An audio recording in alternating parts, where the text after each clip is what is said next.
प्यारे बच्चों, स्वागत है आपका आज के इस वीडियो लेक्चर में। आज हम भारतीय संविधान के भाग 3 मौलिक अधिकारों के बारे में जानेंगे। जो हमारा भारतीय संविधान का भाग 3 है मौलिक अधिकारों से संबंधित है और इस भाग 3 को भारतीय संविधान का मैग्ना कार्टा के नाम से भी जाना जाता है। जो हमारा भाग 3 है ये अनुच्छेद 12 से अनुच्छेद 35 तक है। तो आज हम अनुच्छेद 12 से लेकर अनुच्छेद 35 तक के सभी प्रावधानों के बारे में विस्तार पूर्वक जानेंगे। इससे पहले हम इसके भाग 1 तथा भाग 2 को पिछले वीडियो में जान चुके हैं। तो आइए शुरू करते हैं आज का वीडियो। जो भारतीय संविधान का अनुच्छेद 12 है, लिख लेते हैं इसको। अनुच्छेद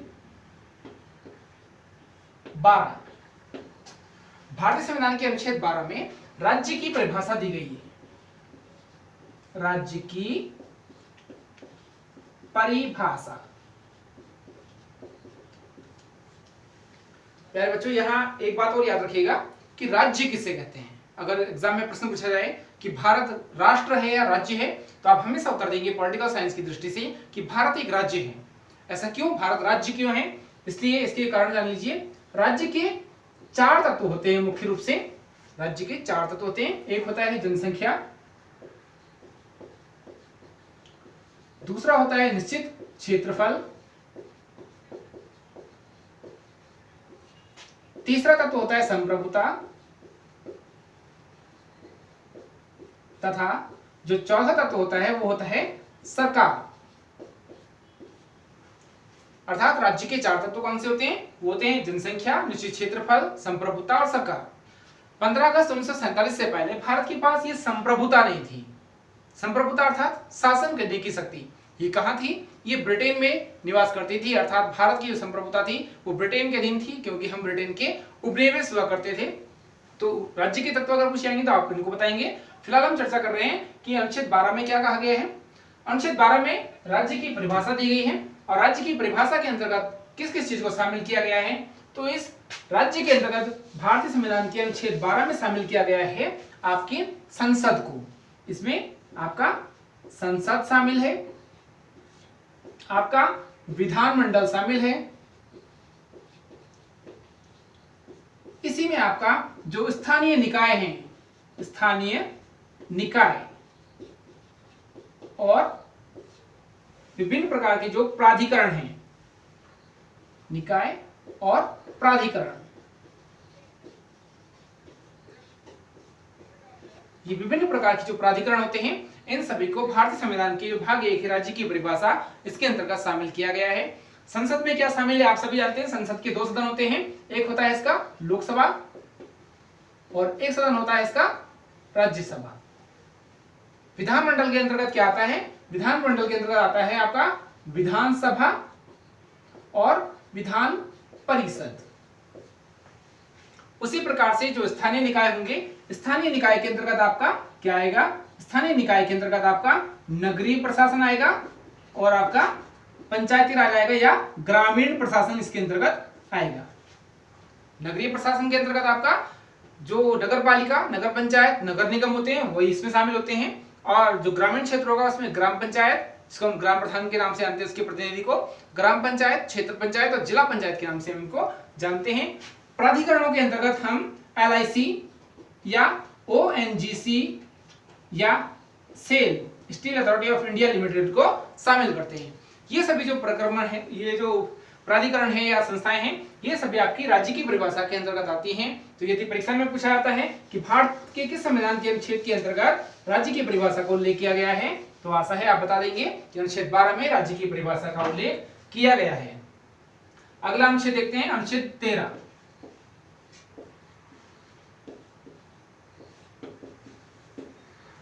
जो भारतीय संविधान का अनुच्छेद 13 है, ये मौलिक अधिकारों के अल्पीकरण की विधि के संबंध में व्याख्या करता है।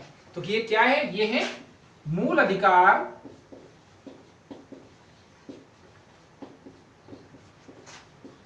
अल्पीकरण विधियां। अल्पीकरण विधि या विधियां कह सकते हैं आप कि किस प्रकार से मौलिक अधिकारों को अल्प किया जा सकता है, कम किया जा सकता है, या उन पर युक्तियुक्त जो बंधन है उनको लगाया जा सकता है। इसका उल्लेख भारतीय संविधान के अनुच्छेद 13 के अंतर्गत किया गया है। मौलिक अधिकारों के अंतर्गत उनके अल्पीकरण की विधि अनुच्छेद 13 में दी गई है। इसमें एक बात और ध्यान रखिएगा कि यदि भारतीय संसद या ये कहें कि हमारी जो विधायिका है वो किसी प्रकार का कोई अवैध या गलत कानून पास कर देती है तो अनुच्छेद 32 और अनुच्छेद 226 के अंतर्गत हाईकोर्ट और सुप्रीम कोर्ट, ये 226 का अधिकार हाईकोर्ट का है और जो सुप्रीम कोर्ट है हमारा उसका अधिकार अनुच्छेद 32 के अंतर्गत है, ये दोनों उसको अवैध घोषित कर सकती हैं। तो मौलिक अधिकारों का अल्पीकरण करने की विधियां का उल्लेख जो है वो अनुच्छेद 13 के अंतर्गत किया गया है। इसके बाद अनुच्छेद 14 से 18 तक हमारा समानता का अधिकार प्रारंभ होता है। आगे देख लेते हैं, यहां से शुरू होते हैं हमारे 6 मौलिक अधिकार। पहला है हमारा समानता का अधिकार। समानता का अधिकार ये भारतीय संविधान के अनुच्छेद 14 से अनुच्छेद 18 तक दिया गया है। 14 से 18 तक समानता का अधिकार। दूसरा आपका मौलिक अधिकार है स्वतंत्रता का अधिकार। स्वतंत्रता का अधिकार ये अनुच्छेद 19 से 22 तक दिया गया है। हमारा जो तीसरा मौलिक अधिकार है वो है शोषण के विरुद्ध अधिकार। शोषण के विरुद्ध अधिकार ये भारतीय संविधान के अनुच्छेद 23 से 24 तक, या ये कहें कि 2 अनुच्छेदों में है, 23 और 24 के अंतर्गत शोषण के विरुद्ध अधिकार को दिया गया है। अगला देखते हैं, चौथा अधिकार आपका धार्मिक स्वतंत्रता का अधिकार। धार्मिक स्वतंत्रता का अधिकार। धार्मिक स्वतंत्रता का अधिकार आपके भारतीय संविधान के अनुच्छेद 25 से 28 तक दिया गया है। 25 से 28 तक ये इसका उल्लेख किया गया है। पांचवा मौलिक अधिकार देखते हैं। जो हमारा पांचवा मौलिक अधिकार है वो है संस्कृति तथा शिक्षा संबंधी अधिकार। ये भारतीय संविधान के अनुच्छेद 29 से 30 तक दिया गया है, या 29 और 30 में दिया गया है। यहां एक बात याद रखिएगा, जो अनुच्छेद 31 से उसका संबंध आपके संपत्ति के मौलिक अधिकार से था, लेकिन 44वें संविधान संशोधन 1976 के द्वारा, उसमें मोरारजी देसाई भारतीय प्रधानमंत्री थे, उन्होंने 44वां संविधान संशोधन 1978 के द्वारा उन्होंने संपत्ति के अधिकार को मौलिक अधिकार से हटा करके कानूनी अधिकार बना दिया, और ये वर्तमान में जो संपत्ति का अधिकार है भारतीय संविधान के अनुच्छेद 300 का में निहित है, और ये हमारा मौलिक अधिकार नहीं है। तो हमारा जो छठा अधिकार है वो अनुच्छेद 31 यहाँ से गायब हो जाएगा। आपको बता दिया है, वो निरसित है। अनुच्छेद 31 वो 300 क में चला गया है, अनुच्छेद 31 को निरस्त कर दिया गया। अब यहाँ पर छठा जो हमारा मौलिक अधिकार है वो है संवैधानिक उपचारों का अधिकार। छठा अधिकार है संवैधानिक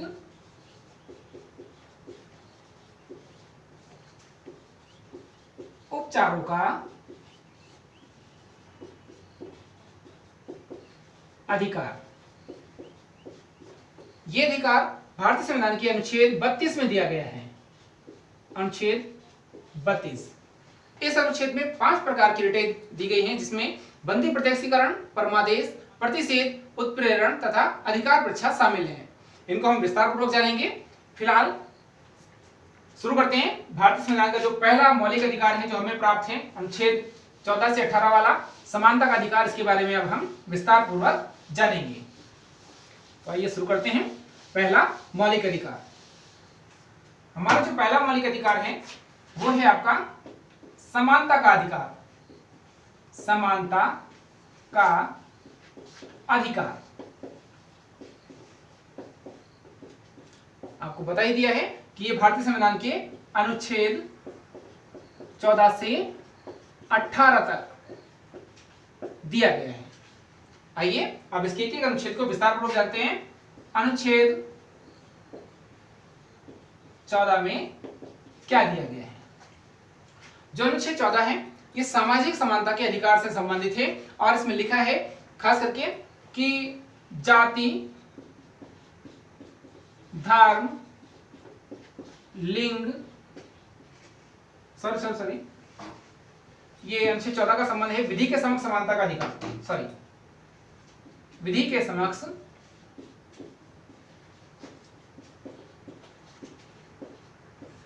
समानता का अधिकार।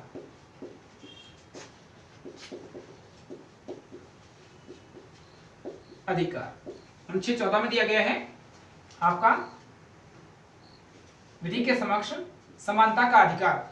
विधि अर्थात कानून, अर्थात जो अनुच्छेद 14 है उसमें यह व्यवस्था की गई है कि कोई भी व्यक्ति चाहे वो कितना ही अमीर हो, गरीब हो, किसी भी वर्ग से क्यों ना हो, उसको कानून के समक्ष समानता का अधिकार प्राप्त है। अर्थात जो भी न्याय हमें उपलब्ध कराया जाएगा वो प्रत्येक व्यक्ति को समान रूप से विधि के समक्ष समान मानते हुए दिया जाएगा। किसी भी प्रकार का भेदभाव विधि के समक्ष नहीं किया जाएगा, अर्थात कानून की दृष्टि से सभी व्यक्ति समान होंगे। अगला अनुच्छेद देखते हैं, अनुच्छेद 15। इसका संबंध है सामाजिक समानता के अधिकार से और इसमें खास करके लिखा है कि जाति, धर्म, लिंग, मूल वंश तथा जन्म स्थान के आधार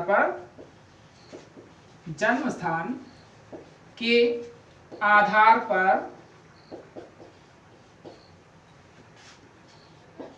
भेदभाव का निषेध।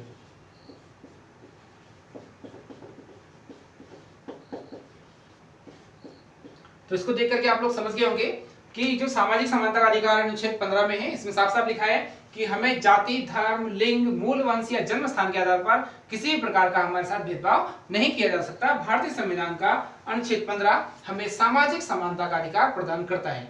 इस अधिकार में कुछ अपवाद भी हैं, जैसे कि जन्म स्थान के अलावा जो निवास स्थान है इसको इसमें शामिल नहीं किया गया, जिसके कारण बहुत सारे राज्य जो होते हैं वो अपने राज्यों की जो नौकरियां होती हैं उसमें 90% आरक्षण अपने राज्य के निवासियों के लिए रखते हैं तथा 10% सीटें अदर स्टेट के लिए रखते हैं। तो भले ही इसमें कुछ अपवाद हैं लेकिन उन चीजों को हम बाद में डिस्कस करेंगे। फिलहाल हम भारतीय संविधान की जो अनुच्छेद है इनको जान लेते हैं। अनुच्छेद 16 के बारे में बात करते हैं।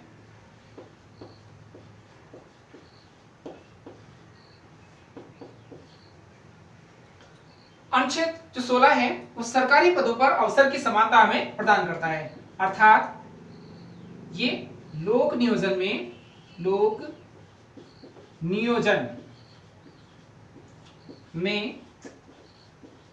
अवसर की समानता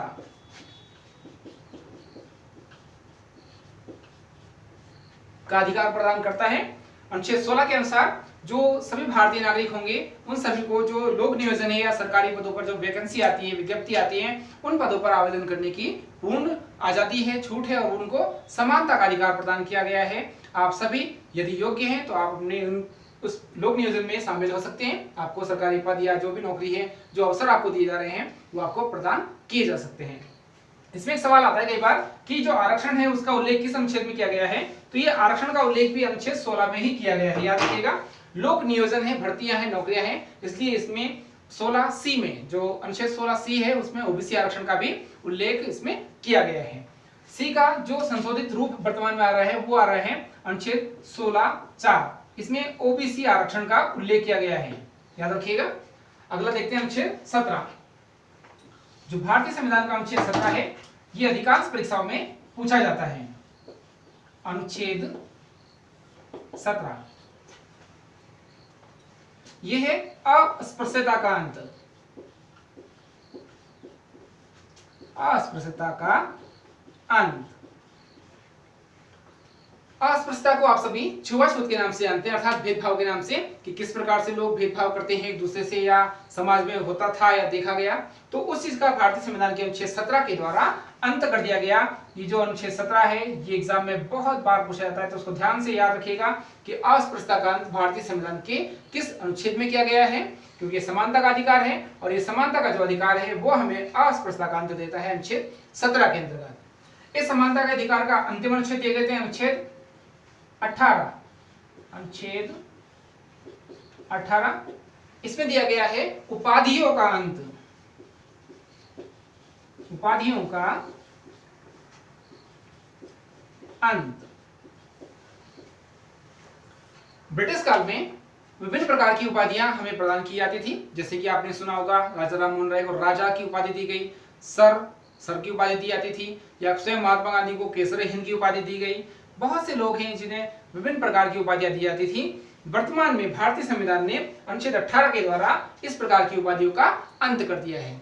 यह एक बात और ध्यान रखने योग्य है कि जो भारत रत्न पुरस्कार है या पद्मश्री है, पद्म भूषण है, वो किसी प्रकार की उपाधि नहीं है, बल्कि वो केवल एक पुरस्कार है और पुरस्कार के रूप में भारतीय नागरिकों को या अन्य नागरिकों को, विदेशियों को भी दिए गए हैं, प्रदान किए जाते हैं, वो उपाधि नहीं है। इसमें एक बात और याद रखने योग्य है कि केवल शैक्षिक उपाधियां इसमें देय होती हैं, दी जाती हैं, जैसे कि डॉक्टरेट की उपाधि, यदि आप पीएचडी करते हैं आपको आपके नाम के सम्मुख डॉक्टरेट की उपाधि मिल जाती है। तो आशा है आपको पहला मौलिक अधिकार समानता का अधिकार समझ में आ गया होगा। आगे बढ़ते हैं, दूसरा मौलिक अधिकार अब हम यहाँ से पढ़ना शुरू करेंगे। आपका दूसरा मौलिक अधिकार है स्वतंत्रता का अधिकार।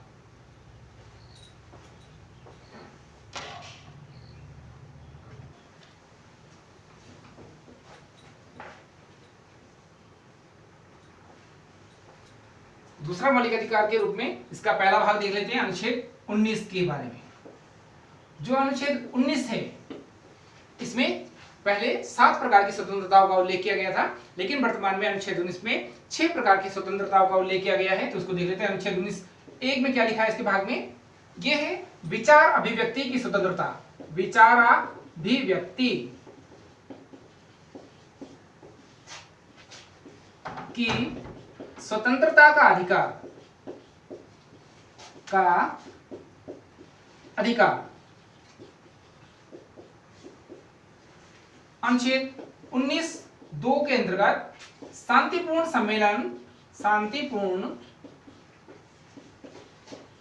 सम्मेलन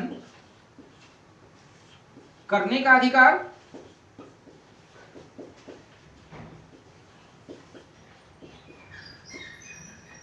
अनुच्छेद 19(3) के अंतर्गत संघ निर्माण का अधिकार, संघ निर्माण का अधिकार,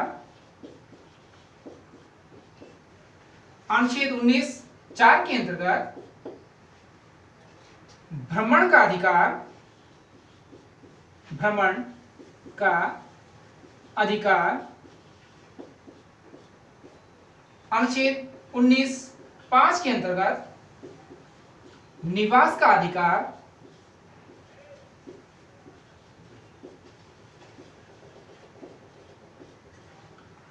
तथा अनुच्छेद 19(6) के अंतर्गत व्यवसाय का अधिकार, व्यवसाय का अधिकार या व्यवसाय चुनने का अधिकार आपको प्रदान किया गया है। ध्यान रखिएगा, इसमें एक अनुच्छेद 19(7) भाग भी था जिसमें संपत्ति का एक अधिकार आपको दिया गया था। क्योंकि ये स्वतंत्रता का अधिकार है इसलिए संपत्ति की भी आपको स्वतंत्रता थी, लेकिन अभी आपको मैंने बताया कि 44वें संविधान संशोधन 1978 के द्वारा मोरारजी देसाई की सरकार थी, उन्होंने जो संपत्ति का अधिकार था उसको मौलिक अधिकार से निकाल करके एक कानूनी अधिकार के रूप में स्थापित कर दिया। तो जो पहला अधिकार है 19 का पहला भाग है 19(1) में, उसमें आपको विचार अभिव्यक्ति की स्वतंत्रता का अधिकार प्राप्त है। आप अपने विचारों को कहीं पर भी अभिव्यक्त कर सकते हैं, लेकिन जो आपके विचार होंगे वो सार्थक होने चाहिए। विचार इस प्रकार के ना हो कि उससे आंतरिक अशांति या उपद्रव या कोई ऐसी स्थिति पैदा हो कि गृह युद्ध की स्थिति आ जाए। ऐसे में आप पर निवारक उपबंध लागू होंगे, निवारक नजरबंदी कानून आप पर लागू हो जाएगा। तो पहला विचार अभिव्यक्ति की स्वतंत्रता का अधिकार अनुच्छेद 19(1) में दिया गया है। प्रेस की स्वतंत्रता भी इसी में निहित है, क्योंकि प्रेस जो होती है, समाचार पत्र जो होते हैं, वो भी अपने विचार अभिव्यक्त करते हैं, तो वो इसी में आते हैं। 19(2) में शांतिपूर्ण सम्मेलन करने का अधिकार आप सभी को दिया गया है, भारतीय नागरिकों को, हम सभी को। इसके अंतर्गत हम सभी लोग कहीं पर भी शांतिपूर्ण तरीके से सम्मेलन कर सकते हैं, बशर्ते कि सम्मेलन किसी प्रकार से हिंसात्मक न हो। तो ये आजादी हमको प्रदान की गई है अनुच्छेद 19(2) के अंतर्गत। अनुच्छेद 19(3) के अंतर्गत हमें संघ निर्माण करने का अधिकार प्राप्त है कि हम किसी भी प्रकार का संघ या समुदाय निर्मित कर सकते हैं। वो जो संघ होगा वो विकासात्मक कार्यों के लिए बनाया जाना चाहिए। अनुच्छेद 19(4) के अंतर्गत हमें वर्तमान में पूरे भारत में कहीं पर भी घूमने का, भ्रमण करने का अधिकार प्राप्त है। जब तक जम्मू कश्मीर से धारा 370 नहीं हटी थी तब तक वहां कुछ सीमित शर्तों के साथ ये अधिकार हमारा प्रतिबंधित था। अनुच्छेद 19(5) के अंतर्गत हमको संपूर्ण भारतीय नागरिकों को निवास का अधिकार दिया गया है कि हम पूरे भारत में कहीं भी निवास कर सकते हैं, भूमि क्रय कर सकते हैं, रह सकते हैं। वर्तमान में जम्मू कश्मीर में भी ये जो अधिकार है हमारा लागू हो गया है। अनुच्छेद 19(6) के अंतर्गत व्यवसाय का अधिकार हमें प्रदान किया गया है कि हम कोई भी व्यवसाय चुन सकते हैं, उसको कर सकते हैं, अपनी आजीविका को चला सकते हैं। ये हमारा एक मौलिक अधिकार है। तो इस तरह से आप समझ गए होंगे कि अनुच्छेद 19 के अंतर्गत हमारे 6 मौलिक अधिकारों के रूप में 6 प्रकार की स्वतंत्रताएं हमें प्रदान की गई हैं। आइए आगे देखते हैं अनुच्छेद 20 में क्या लिखा है। अनुच्छेद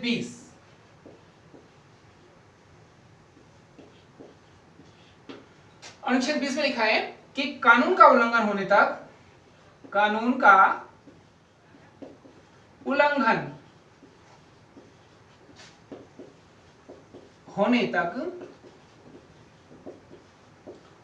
दंड से स्वतंत्रता का अधिकार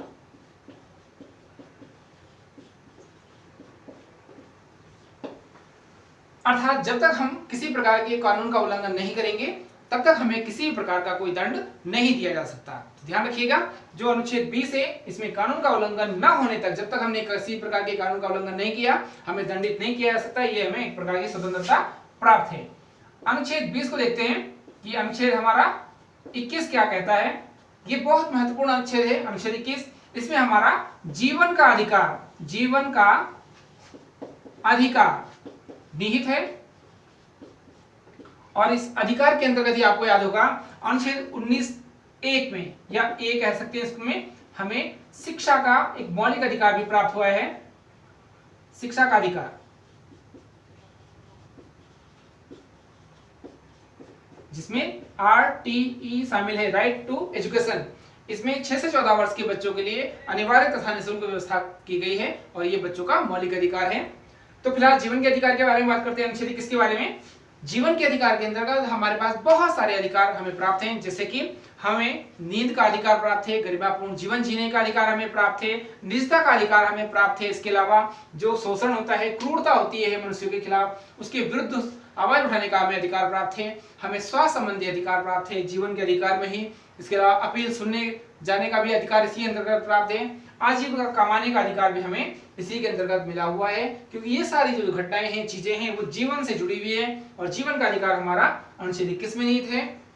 यहाँ एक बात और याद रखिएगा, भारतीय संविधान में कोई भी परिस्थिति हो, आपातकाल लगे, इमरजेंसी हो, कोई भी स्थिति हो, इन 2 अधिकारों को किसी भी स्थिति में निलंबित नहीं किया जा सकता। जीवन का अधिकार आपसे किसी भी परिस्थिति में छीना नहीं जा सकता, जबकि युद्ध, आंतरिक अशांति या बाह्य आक्रमण की स्थिति में आपके अन्य मौलिक अधिकार आपसे छीने जा सकते हैं। लेकिन जीवन का अधिकार या कानून का उल्लंघन न होने तक दंड का जो अधिकार का जो प्रावधान है, उससे आपको स्वतंत्र रखा गया है। ये दोनों अधिकार आपसे किसी भी परिस्थिति में छीने नहीं जा सकते। अगला अनुच्छेद देखते हैं, अनुच्छेद 22 में क्या लिखा है। अनुच्छेद 22, इसमें लिखा है बंदीकरण में स्वतंत्रता। बंदीकरण में स्वतंत्रता तथा इसका जो दूसरा भाग है उसमें दिया गया है निवारक उपबंध।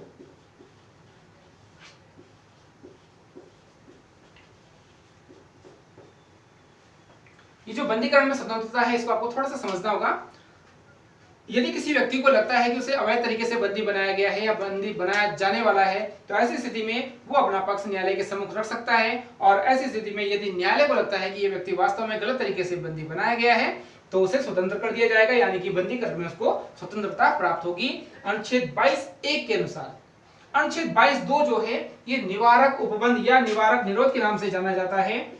इसके द्वारा उन व्यक्तियों को संभावना या शक के आधार पर गिरफ्तार किया जाता है या नजरबंद किया जाता है, जिनसे सामाजिक अशांति फैलने का खतरा हो या उपद्रव या गृह युद्ध की स्थिति आने की संभावना हो, तो ऐसी स्थिति में उनको नजरबंद किया जा सकता है। तो ये हमारा जो है ये नजरबंदी से संबंधित है। खासकर जम्मू कश्मीर में आपने देखा होगा, जो वहां के नेता है, नाम नहीं लेना चाहूंगा, उन नेताओं को कई बार अशांति के नाम से बंदी कर दिया जाता है, उनको उनके घर में नजरबंद कर दिया जाता है। और ये जो निवारक नजरबंदी है, ये किसी भी घटना के होने से पूर्व की स्थिति है, संभावना के आधार पर किसी व्यक्ति को नजरबंद किया जा सकता है। इसकी जो अधिकतम अवधि है वो 3 माह तक हो सकती है। अगला देखते हैं, अगला आपका मौलिक अधिकार।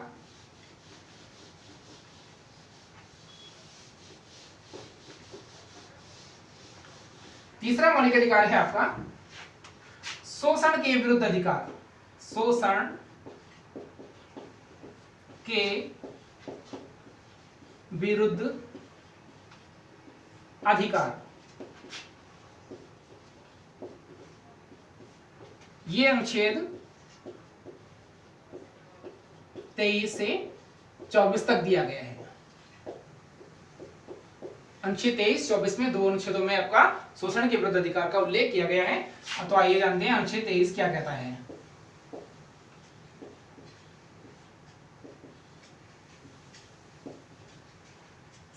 जो भारतीय संविधान का अनुच्छेद 23 है वो मानव व्यापार पर रोक से संबंधित है। मानव व्यापार पर रोक। और अनुच्छेद जो 24 है आपका भारतीय संविधान में, अनुच्छेद 24, ये बाल श्रम निषेध से संबंधित है। तो आइए अब इनको समझते हैं कि ये वास्तव में क्या है।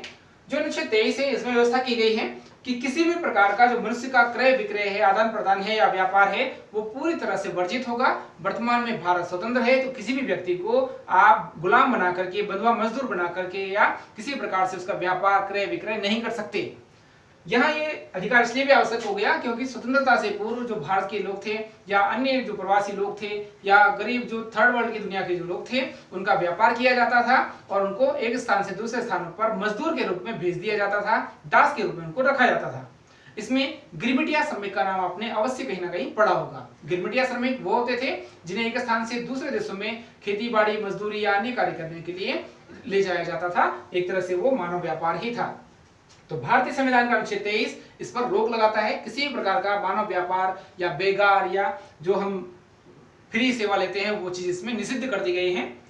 अनुच्छेद 24 के अंतर्गत बाल श्रम का निषेध किया गया है। खास करके इसमें जो 6 से 14 वर्ष की आयु के बच्चे हैं, इनको किसी प्रकार के जोखिम भरे कारखानों में लगाया जाना वर्तमान में प्रतिबंधित है। उन्हें किसी जोखिम भरे कारखानों में लगाया नहीं जा सकता।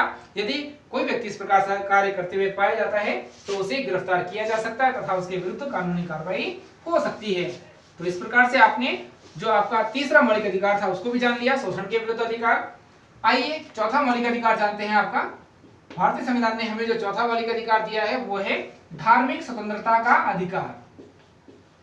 धार्मिक स्वतंत्रता का अधिकार। ये आपके अनुच्छेद 25 से 28 तक दिया गया है।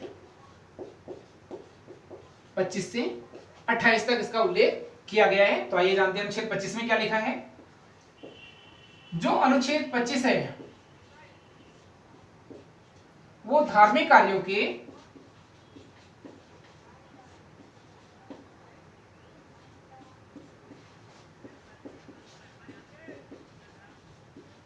आचरण की स्वतंत्रता प्रदान करता है। आप किसी प्रकार का जो आपका धार्मिक आचरण है उसको आप कर सकते हैं या धर्म को मान सकते हैं, अपने धर्म को प्रचार कर सकते हैं, उसका जितना विस्तार कर सकते हैं कर सकते हैं, लेकिन वो सीमित दायरे में होना चाहिए। जबरदस्ती ये नहीं होगा। यानी कि धर्म को अबाध रूप से मानने, अबाध रूप से मानने, उसका आचरण करने तथा प्रचार करना, प्रचार की स्वतंत्रता आपको अनुच्छेद 25 देता है। याद रखिएगा, अनुच्छेद 25 धार्मिक कार्य के करने के लिए उसके आचरण से संबंधित है। आपका ये धर्म को अबाध रूप से मानने, उसका आचरण करने या उसका प्रचार करने की स्वतंत्रता आपको प्रदान करता है भारतीय संविधान का अनुच्छेद 25। अनुच्छेद 26 देखते हैं। अनुच्छेद 26 में क्या लिखा है। जो अनुच्छेद 26 है उसमें लिखा है धार्मिक कार्यों के प्रबंध की स्वतंत्रता। धार्मिक कार्यों के प्रबंध की स्वतंत्रता अनुच्छेद 26 के अंतर्गत आप किसी भी प्रकार के जो धार्मिक कार्य हैं उनके प्रबंध का कार्य कर सकते हैं। जैसे प्रबंध के अंतर्गत अगर हम मंदिर बनाना चाहते हैं तो मंदिर की स्थापना कर सकते हैं, मस्जिदों की स्थापना या उनका जो प्रचार है संस्थान की स्थापना, उसकी संपत्तियां जो होती हैं उसको अर्जित करना या उस पर स्वामित्व अपना बनाए रखना या उसका जन सामान्य के अधिकतम कल्याण के लिए उसका उपयोग करना, अर्थात जो भी धार्मिक कार्य होंगे उनका जो प्रबंध होगा, मैनेजमेंट होगा, उसकी स्वतंत्रता आपको अनुच्छेद 26 के अंतर्गत प्रदान की गई है। अगला अनुच्छेद देखते हैं, अनुच्छेद 27।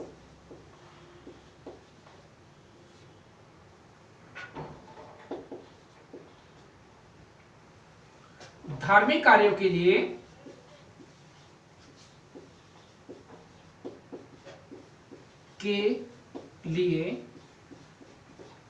धनराशि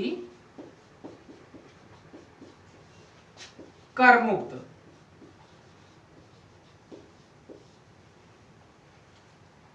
अर्थात भारतीय संविधान का जो अनुच्छेद 27 है वो जो धार्मिक कार्य होंगे या उसमें जो हम संपत्ति अर्जित करते हैं उसको टैक्स फ्री रखा गया है, कर से मुक्त रखा गया है, अर्थात उस पर किसी भी प्रकार का कोई कर देने की आवश्यकता नहीं होती।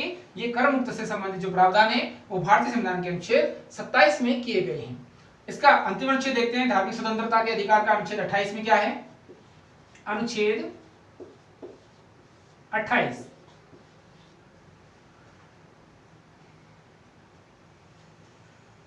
राजकीय शिक्षण संस्थाओं में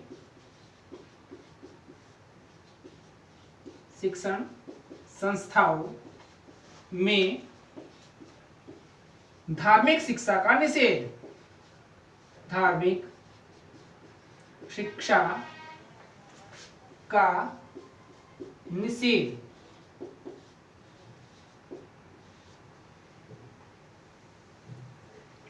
जो भारतीय संविधान का अनुच्छेद 28 है इसमें साफ साफ लिखा है कि जो राजकीय शिक्षण संस्थाएं होंगी इसमें किसी भी प्रकार की धार्मिक शिक्षा नहीं दी जा सकती।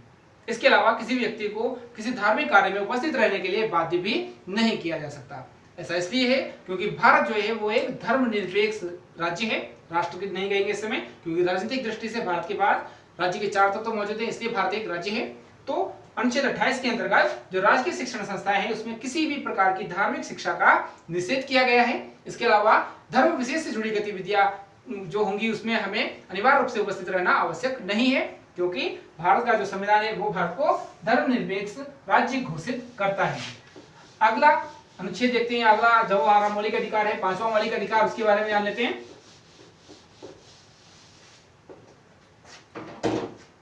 5वां मौलिक अधिकार है हमारा संस्कृति तथा शिक्षा संबंधी अधिकार।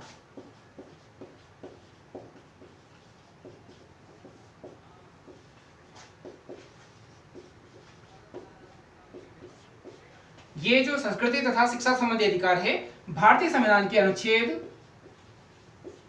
29 तथा 30 में दिया गया है। 29 और 30 दो अनुच्छेदों में है, इसको जानते हैं। अनुच्छेद 29 में क्या कहा गया है? अनुच्छेद 29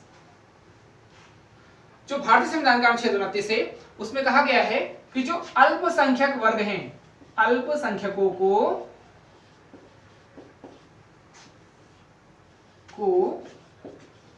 अपनी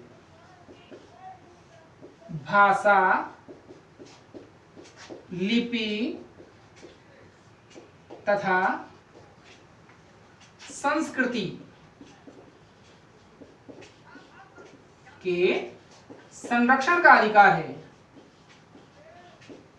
संरक्षण का अधिकार भारतीय संविधान का जो अनुच्छेद 29 है वो भारत में रहने वाले जो अल्पसंख्यक वर्ग के लोग हैं उन्हें अपनी भाषा, लिपि, संस्कृति को संरक्षित करने तथा उसको प्रोत्साहित करने का अधिकार प्रदान करता है अनुच्छेद 29। अनुच्छेद 30 देखते हैं। अनुच्छेद 30 के अंतर्गत क्या व्यवस्था की गई है भारतीय संविधान में?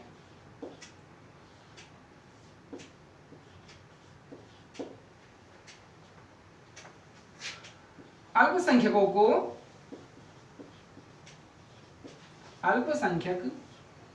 वर्गों को अपनी शिक्षण संस्था की स्थापना, शिक्षण संस्था की स्थापना तथा प्रशासन का अधिकार।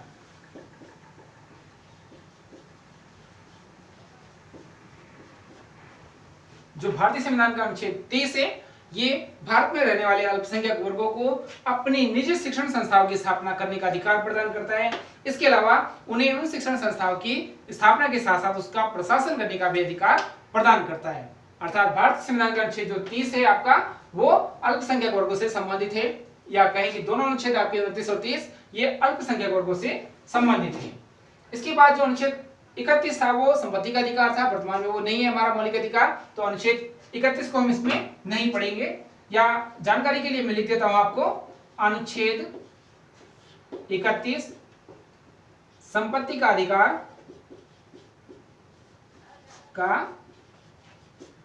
अधिकार और इसके आगे लिख देते हैं निरस्त। जो आप किताब पढ़ेंगे, किताबों में लिखा हुआ मिलेगा आपको निरसित, अर्थात इसको समाप्त कर दिया गया है। इसके बाद क्योंकि हम अनुच्छेद 32 को पढ़ेंगे तो आपको कंफ्यूजन ना रहे कि अनुच्छेद 31 में क्या था, आपको बता दिया है कि जो संपत्ति का अधिकार है ये वर्तमान में नहीं है, ये निरस्त कर दिया गया है, निरसित है। और ये जो संपत्ति का अधिकार है ये वर्तमान में जो भारतीय संविधान का अनुच्छेद 300 का है, इसमें है, एक कानूनी या विधिक अधिकार के रूप में। आगे बढ़ते हैं, अंतिम या छठा जो आपका मौलिक अधिकार है भारतीय संविधान द्वारा हमें प्रदान किया गया है, उसके बारे में जान लेते हैं। संवैधानिक उपचारों का अधिकार। जो भारतीय संविधान का संवैधानिक उपचारों का अधिकार है, इसे डॉक्टर भीमराव अंबेडकर ने भारतीय संविधान का हृदय तथा आत्मा भी कहा है। याद रखिएगा, परीक्षा में पूछा जाता है कि डॉक्टर अंबेडकर ने किस अधिकार को भारतीय संविधान का हृदय तथा आत्मा कहा है, तो यह है संवैधानिक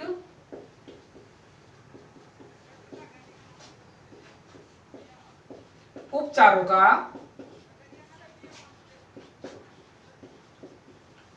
अधिकार। ये आपका केवल एक ही अनुच्छेद में है, वो है अनुच्छेद 32, आर्टिकल 32। इसमें आपका संवैधानिक उपचारों का अधिकार दिया गया है। इस अनुच्छेद 32 के अंतर्गत याद रखिएगा, अनुच्छेद 32 के अंतर्गत 5 प्रकार की रिटें दी गई हैं। पहला है इसमें बंदी प्रत्यक्षीकरण, बंदी प्रत्यक्षीकरण।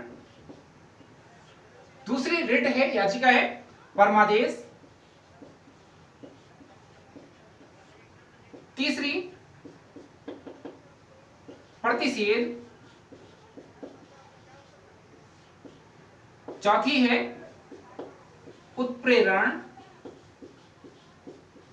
तथा अंतिम तथा पांचवी है अधिकार परीक्षा। अधिकार परीक्षा।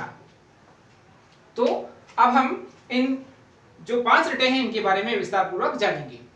पहली जो रिट है बंदी प्रत्यक्षीकरण, ये रिट उस व्यक्ति की प्रार्थना पर जारी की जाती है जिसे यह लगता है कि उसे अवैध तरीके से बंदी बनाया गया है। यानी कि अवैध तरीके से किसी व्यक्ति को बंदी बनाने पर जो रिट जारी की जाती है उसे कहते हैं हम बंदी प्रत्यक्षीकरण। उसके बाद दूसरी रिट आती है परमादेश, जिसको कि हम मैंडामस के नाम से जानते हैं। ये तब जारी की जाती है जब कोई व्यक्ति या संस्था अपने कर्तव्य का पालन नहीं करता, तो ऐसी स्थिति में न्यायालय उनको अपने कर्तव्य का पालन करने का एक आदेश जारी करती है, जिसे हम कहते हैं परमादेश। जो तीसरी रिट होती है जिसे हमने प्रतिषेध कहा, प्रतिषेध रिट उस स्थिति में जारी की जाती है जब कोई अधीनस्थ न्यायालय ऐसे विषय पर कार्रवाई कर रहा होता है जो कि उसके अधिकार क्षेत्र से बाहर होता है।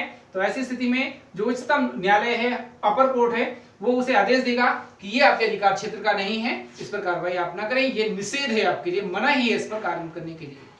और उत्प्रेरण जो होती है रिट, वो निम्न न्यायालय से, हाई कोर्ट से कह सकते हैं सुप्रीम कोर्ट तक, जो सुप्रीम कोर्ट है वहां पर किसी मामले को भेजने से संबंधित एक याचिका है। और अंतिम आप सभी जानते हैं अधिकार परीक्षा के बारे में सभी ने पूछा है कि अधिकार परीक्षा क्या होता है। इसको अधिकार परीक्षा को हम क्वो वारंटो भी कहते हैं। अधिकार परीक्षा, अधिकार को पूछना, इसमें जो कोर्ट होता है वो किसी व्यक्ति या संस्था से जिसने कि अवैध तरीके से किसी पद को या संस्था को या किसी अधिकार को प्राप्त कर लिया है और वो उस पर कार्य कर रहा है, तो वो पूछती है कि आप किस अधिकार से इस पद को या इस चीज को संभाल रहे हैं, ये कार्य कर रहे हैं, तो उस पर जो उस व्यक्ति कार्य करता है उसको अवैध घोषित कर दिया जाता है, अर्थात उससे अधिकार परीक्षा के अंतर्गत ये चीजें पूछी जाती हैं। आगे बढ़ते हैं, अंतिम कुछ अनुच्छेद रह गए हैं, अनुच्छेद 33, 34, 35, इनको भी जान लेते हैं कि भारतीय संविधान का जो अनुच्छेद 33 है 33 वो किससे संबंधित है? अनुच्छेद 34 किससे संबंधित है? और अनुच्छेद जो 35 है हमारा वो किससे संबंधित है? तो जो भारतीय संविधान का अनुच्छेद 33 है वो खास करके जो भारतीय सशस्त्र बल हैं, सशस्त्र बलों के मौलिक अधिकारों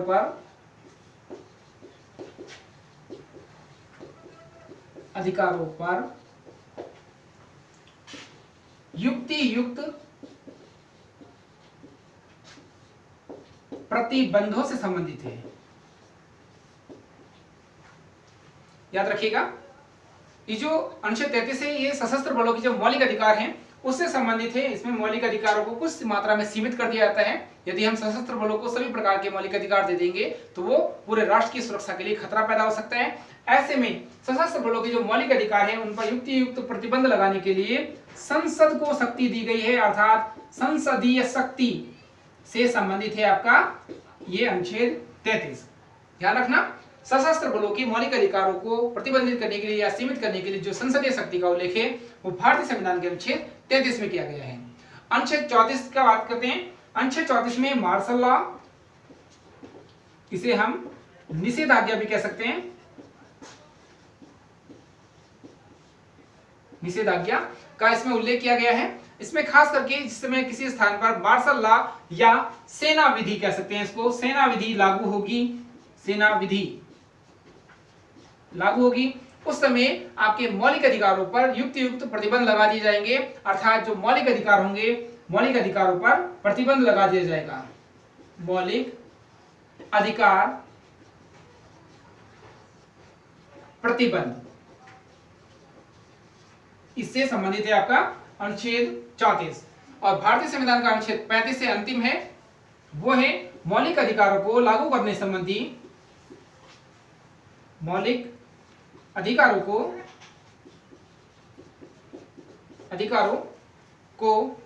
लागू करने संबंधी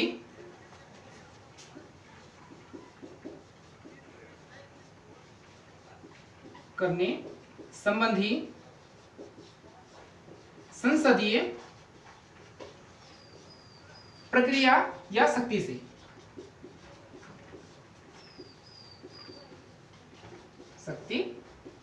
ये संबंधित है, या जो विधि है उसका इसमें उल्लेख किया गया है कि किस विधि के द्वारा मौलिक अधिकारों को लागू किया जा सकता है या किस प्रकार से मौलिक अधिकारों को हम इसमें शामिल करेंगे, घटाएंगे, बढ़ाएंगे, संशोधन कर सकते हैं। तो प्यारे बच्चों, आज आपने अनुच्छेद 1 से लेकर के अनुच्छेद 35 तक के सभी अनुच्छेदों को जान लिया है। भाग 1 में हमने संघ राज्य क्षेत्र का उल्लेख किया, भाग 2 में नागरिकता, और आज भाग 3 में हमने अनुच्छेद 12 से 35 तक के मौलिक अधिकारों के बारे में जाना। इसके बाद हम अगले भाग में आएंगे नीति निर्देशक तत्वों के बारे में, अनुच्छेद 36 से 51 तक के बारे में। आज के लिए इतना ही, धन्यवाद।